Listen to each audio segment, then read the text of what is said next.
আসসালামু আলাইকুম, সকলকে ওয়েলকাম করতেছি আজকের আরও একটি নতুন ভিডিওতে। আজকে আমরা আলোচনা করব শেষ 10 দিনে কিভাবে একটা স্মার্ট প্রিপারেশন নিতে পারি, আর পরীক্ষায় কতগুলো এমসিকিউ দাগাবো, আর কাটমার্ক কেমন হতে পারে, বিস্তারিত আলোচনা থাকতেছে আজকে ভিডিওতে। দেরি না করে আসলে আগে সিনারিটা দেখে আপনি কি করবেন, একটু এক নজর সিনারিটা দেখেন আপনার আসলে কি কি পড়তে হবে। বাংলা যদি আমি খেয়াল করি, বাংলা প্রথম পত্র, বাংলা দ্বিতীয় পত্র এবং নাটক উপন্যাস। ইংরেজিতে গ্রামার, ভোকাবুলারি এবং ইংরেজি প্রথম পত্র। এবার দেখেন জিকেতে কি অবস্থা দাঁড়াচ্ছে। জিকেতে আপনার পড়তে হচ্ছে মোট 14টি বিষয়। মোট 14টি বিষয়। কী হবে 14টা বিষয়? ইতিহাস 2 পত্র, পরিণতি 2 পত্র, এইভাবে এইখানে 6টা আছে, 6 × 2 = 12, আইসিটি 13, বাংলাদেশ এবং আন্তর্জাতিক বিষয়গুলি মোট 14টা বিষয়। এখন আপনাকে আমি যদি একদিন সময় দেই যে আপনি একদিনে ইতিহাস প্রথম পত্র বইটা সে পড়ে শেষ করবেন, কিন্তু এটাও সম্ভব না, আর সময়ও এতদিন নাই। তাহলে এখন আপনি সিদ্ধান্ত নেন আপনি কোন জায়গায় আপনার এফোর্টটা বেশি দিবেন, আপনি সময়টা কোন জায়গায় বেশি দিবেন। যেই জায়গায় অল্প করে বেশি মার্ক তোলা যায়, নাকি যেই জায়গায় অনিশ্চিত কোন জায়গা থেকে কোশ্চেন আসবে সেটাই অনিশ্চিত, ওই জায়গায় আপনি সময়টা দিবেন। এই বছরে আমি সবচেয়ে বেশি কোশ্চেন পেয়েছি যে ভাই জিকে কী পড়বো, কোন বই থেকে পড়বো, কোন টপিক পড়বো ইত্যাদি অনেক কোশ্চেন পেয়েছি জিকে নিয়ে, কিন্তু এই তুলনায় বাংলা ইংরেজি নিয়ে আমি তেমন কোশ্চেন পাইনি। কিন্তু একজন স্টুডেন্ট যদি বাংলা ইংরেজিতে ভালো ফোকাস করে তাহলে তার প্রস্তুতি ভালো হবে, প্লাস মার্ক বেশি পাবে। সর্বশেষ কথা হচ্ছে সে ভালো সাবজেক্ট পাবে। গতকাল আমি জাতীয় কবি কাজী নজরুল ইসলাম বিশ্ববিদ্যালয়ের আইন বিভাগের যেই বিজ্ঞপ্তি আছে সেটা দেখলাম, সেখানে বলছে ইংরেজিতে 15 পাইতে হবে। আপনি 15 না পাইলে আপনি যতই মার্ক পান না কেন আইন বিষয়টা পাবেন না। এখন দেখেন বাংলায় আপনি আগে যা পড়ছেন ঠিক অতটুকু পড়লেই হবে, ইংরেজিতে আগে যা পড়ছেন ঠিক এতটুকু পড়লেই হবে। কিন্তু জিকে কিন্তু আপনাকে ওই আগের তুলনায় অনেক বেশি পড়তে হচ্ছে, এবং আগে যেগুলো পড়ছেন এগুলো বাদ দিয়েও নতুন পড়া পড়তে হচ্ছে। এই 10 দিন যে চালাক ব্যক্তি, যে স্মার্ট প্রিপারেশন নিতে চায়, সে সবচেয়ে জোর আরোপ করবে বাংলা এবং ইংরেজিতে। বাংলা ইংরেজিতে সে যদি খুব ভালো করে, আমি ধরলাম বাংলায় সে যদি 27 থেকে 28 পায়, খুব ভালো প্রিপারেশন হলে 27 থেকে 28 পাবে। আর যদি নর্মাল প্রিপারেশন হয় তাহলে 25 এমনি পাবে। আমি ধরলাম বাংলায় 25, ইংরেজিতে 25, 25, 25, 50, আর জিকেতে 30-এর মধ্যে 15, তার মানে মার্ক দাঁড়াচ্ছে তার 65। 65 মার্ক পাওয়া মানে হচ্ছে সে তার পছন্দ মতো যে কোনো বিশ্ববিদ্যালয়ে যে কোনো সাবজেক্ট নিয়ে পড়তে পারবে, যে কোনো বলতে মোটামুটি টপ সাবজেক্ট নিয়ে পড়তে পারবে। এখন কথা হচ্ছে ভাই বাংলা ইংরেজি কী পড়বো? আসলে বাংলা ইংরেজি তো অনেক পড়া, এর মধ্যে কী পড়বো? বাংলা ইংরেজি সবচেয়ে ভালো কাজ হবে যে আপনাকে 35টার মধ্যে 35টা এমসিকিউ পারার দরকার নেই। একজন বিশ্ববিদ্যালয়ের টিচার কোশ্চেন করবে, আপনি সবগুলো এমসিকিউ পাবেন, এটা তো সম্ভব না।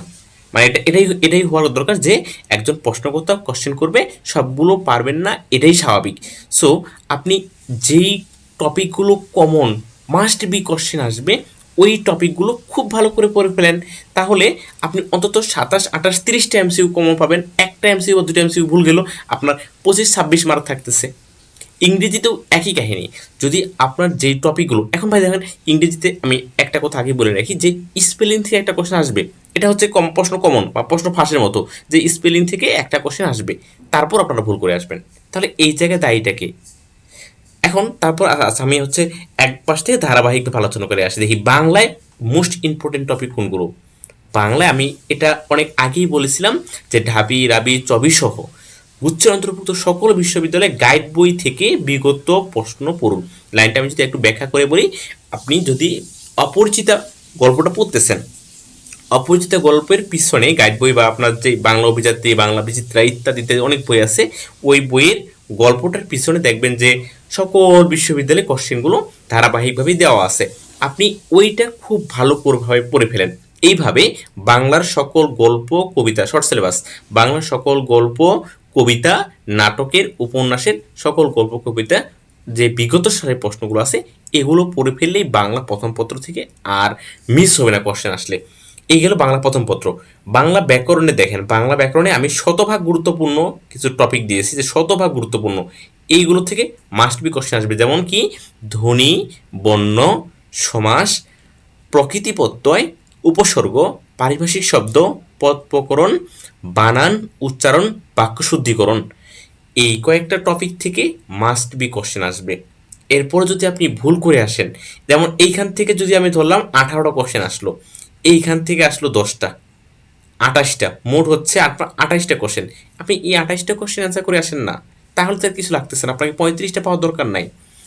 সো এরপরে যদি আপনার প্রিপারেশন নিতে আরও ইচ্ছে করে, তাহলে এই যে 80% গুরুত্বপূর্ণ যে টপিকগুলো আছে এগুলো পড়বেন। তবে সবচেয়ে ভালো হয় যারা একটু ফাঁকিবাজ, আগে পড়েন নাই, প্রিপারেশন ভালো না ইত্যাদি অনেক প্রেশারে আছেন, তারা এই কাজটা ফলো করবেন, শতভাগ গুরুত্বপূর্ণ টপিকগুলো পড়বেন, আর এই বাংলা প্রথম পত্রে যেইভাবে পড়তে বললাম ঠিক এইভাবে পড়বেন, ইনশাল্লাহ বাংলায় খুব স্মার্ট একটা প্রিপারেশন হবে। আচ্ছা, এবার ইংরেজি আলোচনা করি। ইংরেজি আপনি প্রথমে প্রতিদিন একটা কাজ করবেন, সে কাজটা হচ্ছে এই যে স্পেলিং, তারপর হচ্ছে স্যারোনিম অ্যান্টোনিম, ইডিয়াম ফ্রেশ আর প্রিপোজিশন, এই 4টা জিনিস প্রতিদিন সকালে 1 ঘন্টা, সন্ধ্যায় 1 ঘন্টা, সকালে 1 ঘন্টা, সন্ধ্যায় 1 ঘন্টা প্রতিদিন পড়বেন, বাকি 7 দিন। বাকি যা আছে পরবর্তী দেখা যাবে। আপনি এই 7 দিন এই প্র্যাকটিসটা রাখেন, সকালে 1 ঘন্টা পড়বেন, সন্ধ্যায় 1 ঘন্টা পড়বেন, এই কয়েকটা টপিক। এরপরে দেখেন মোস্ট ইম্পর্টেন্ট টপিক কোনগুলো কোনগুলো, এগুলো হচ্ছে subject verb agreement, right form of verb, interchange of parts of speech, position of parts of speech, determiner, sentence correction, modifier, clause, phrase. এরপর হচ্ছে আপনার ন্যারেশন, ভয়েস, সেন্টেন্স, সেন্টেন্স থেকে এই জায়গায় কমপ্লেক্স, কম্পাউন্ড, সিম্পল, তারপর হচ্ছে যে অ্যাফার্মেটিভ, নেগেটিভ, ইন্টারোগেটিভ, ইম্পারেটিভ, ওই সবগুলোই পড়বেন। Conditional sentence, verb, tag question, ভার্বটা এই জায়গায় গুরুত্বপূর্ণ, ভার্বের জায়গায় আপনার ট্রানজিটিভ, ইনট্রানজিটিভ, জিরান, পার্টিসিপল, তারপর হচ্ছে পজিটিভ ভার্ব, তারপর হচ্ছে লিঙ্কিং ভার্ব, এই সকল ভার্বগুলো একটু ভালো করে পড়বেন। আবার ভার্বের জায়গায় কিছু ভার্ব আছে কনফিউশন তৈরি করে, যেমন হচ্ছে লাই দিয়ে, হ্যাং, হ্যাংড, এই টাইপের যে কিছু কনফিউশন ভার্ব আছে, এই ভার্বগুলো ভালো করে পড়বেন। এইগুলো হচ্ছে শতভাগ কমন টপিক, এইখান থেকে মাস্ট বি কোশ্চেন আসবে। এখন ভাই এই কয়েকটা টপিক সুন্দর করে পড়ে ফেলেন না, বাকি যতগুলো উদাহরণ আছে আপনি সবগুলো পড়েন, মাস্টার বই হোক, কম্পিটিটিভ বই হোক, যেই এক্সাম, যেই বই আপনার কাছে আছে সবগুলো পড়েন, আশা করি আর হচ্ছে যে সমস্যা হওয়ার কথা না এই মোস্ট ইম্পর্টেন্ট টপিকগুলো। এখন কেউ যদি পড়তে চান ভাই আমি হচ্ছে যে আপনার মোর ইম্পর্টেন্ট টপিকও পড়বো, এক্ষেত্রে নাউন প্রোনাউনটা পড়বেন, অ্যাডজেক্টিভ পড়বেন, আর্টিকেল, নাম্বার, টেন্স, এই কয়েকটা আসলে পড়া দরকার, অন্তত একবার হলো রিডিং পড়ে দেওয়া দরকার। এখন ফার্স্ট পেপার থেকে একটু আলোচনা করি, যারা আগে ফার্স্ট পেপার বই পড়েন নাই তারা এই সময়ে শুধুমাত্র কবি পরিচিতি বা হচ্ছে যে গুরুত্বপূর্ণ যে লাইনগুলো আছে কোন কবিতার লেখককে, আর কিছু ছোট কোশ্চেন আছে ওগুলো এমনি পারবেন, এই কবি পরিচিতি টাইপের যে কোশ্চেনগুলো আছে এগুলোই পড়ে ফেলবেন, আর নতুন করে পড়ার দরকার নাই, এখন নতুন পড়তে গেলে এটা ভুল কাজ হবে। কারণ হচ্ছে আপনি এইখানে বাকি যেগুলো আছে এইগুলোতে আপনার 20-25 মার্ক তোলা সম্ভব। সো এই গেল আপনার বাংলা এবং ইংরেজির কমন টপিক, আপনি এটা স্ক্রিনশট নিয়ে রাখতে পারেন এবং এই টপিকগুলো পড়লে আপনার হয়ে যাবে। এরপর আসি জিকে। আপনারা জিকে নিয়ে যত লাফালাফি করতেছেন বা যত চিন্তিত অবস্থায় আছে, কারো কারো ঘুমও হারাম হয়ে গেছে, সো এটা নিয়ে একটু আলোচনা করি। জিএসটি জিকের আপনার একটু ঠান্ডা মাথায় আপনি চিন্তা করেন, যেমন আপনার পরিণতি, ইতিহাস, ভূগোল, এই 3টা বিষয় আপনি যদি মৌলিক জিকে পড়ে না যান তারপরও আপনি খুব ভালো অ্যান্সার করে আসতে পারবেন। কারণ হচ্ছে আপনি যখন ঢাবি, রাবি, চবি, যাবি যা পড়ছেন ওইখানকার প্রিপারেশনই হয়ে যাবে। এরপরে অর্থনীতি প্রথম পত্র আমার দেওয়া পিডিএফগুলো পড়বেন, সাথে বাজেট পড়বেন, অর্থনৈতিক সমীক্ষা পড়বেন, তাহলে আপনার অর্থনীতি হয়ে যাবে। এরপরে সমাজবিজ্ঞান, যুক্তিবিদ্যা আর আইসিটি, এই 3টা বিষয় থাকতেছে। এই 3টে বিষয় আমার দেওয়া পিডিএফগুলো যদি ভালো করে পড়েন, যদি কারো কাছে পিডিএফ না থাকে তাহলে আমাকে হোয়াটসঅ্যাপে নক দিবেন, অথবা আপনার কাছে যে বই আছে ওই বই থেকে বিগত সালে যে কোশ্চেনগুলো আসছে ওই কোশ্চেনগুলো পড়ে ফেলবেন। এখানে আমি এক বাক্যে লিখেছি যে এসএসসি যে কোনো গাইড বই থেকে বোর্ড প্রশ্ন, স্বনামধন্য কলেজ প্রশ্ন ও অনুশীলনী এমসিকিউ পড়লেই আপনার মৌলিক জিকে পড়া হয়ে যাবে। এরপরে আমি আপনাকে বলছি যে BCS question bank, BCS question bank থেকে বাংলা ব্যাকরণ এবং ইংরেজি গ্রামার এই দুটো পড়বেন, সব কিছু পড়ার দরকার নাই। বাংলা সাহিত্য কোন কবির নাম কি, তারপর হচ্ছে কোন কবিতা কে লিখেছে, এখানে যে হিউজ পিএসসি কর্তৃক 11 জন সাহিত্যিকের যে নাম আছে এগুলো পড়ার দরকার নাই। এরপর হচ্ছে ইংরেজি সাহিত্যের আপনার বিশেষ কোশ্চেন, ইংরেজি সাহিত্যের ডিপ থেকে কিছু কোশ্চেন আসছে এগুলো পড়ার দরকার নাই। আর জিকে একদমই পড়ার দরকার নাই, কারণ হচ্ছে ওইখানকার জিকে যেহেতু আপনার সাধারণ জিকে আসতেছে না, মৌলিক জিকে আসবে, সো জিকে পড়ারও দরকার নাই। আচ্ছা, এবার আসি সবার একটা কমন কোশ্চেন, ভাই আমি এমসিকিউ কতগুলো জায়গায় আসবো, এমসিকিউ কতগুলো জায়গায় আসবো, এটা একটা রাবিশ কোশ্চেন, এর মতো ফালতু কোশ্চেন নাই। কেন এই কোশ্চেন, এই কথাটা কেন আমি বলতেছি, আমি আজকে আপনাকে বললাম যে আপনি এমসিকিউ দাগায় আসবেন 60টা, কোনো কারণে একটা কেস যে কোনো কারণে কোশ্চেনটা খুব সহজ হয়েছে, খুবই সহজ, এখন কি আপনি 60টা এমসিকিউ দাগায় চুপ করে বসে থাকবেন বা কোশ্চেনটা আপনার অ্যান্সার শিট জমা দিয়ে চলে আসবেন? অবশ্যই না। আপনি আপনার হচ্ছে যে সমর্থন অনুযায়ী দাগাতে থাকবেন। আবার আমি বলে আসলাম যে হ্যাঁ 60টা জায়গায় আসবেন, এখন দেখা গেছে কোশ্চেন খুব কঠিন আসছে, এক্ষেত্রে আপনার দেখা যাবে 40 যারা পাশে তারা তাদের চান্স হয়ে যাচ্ছে, কোশ্চেন খুবই কঠিন, সেক্ষেত্রে আপনি কি মানে হচ্ছে না পারলেও 60টা দাগাবেন?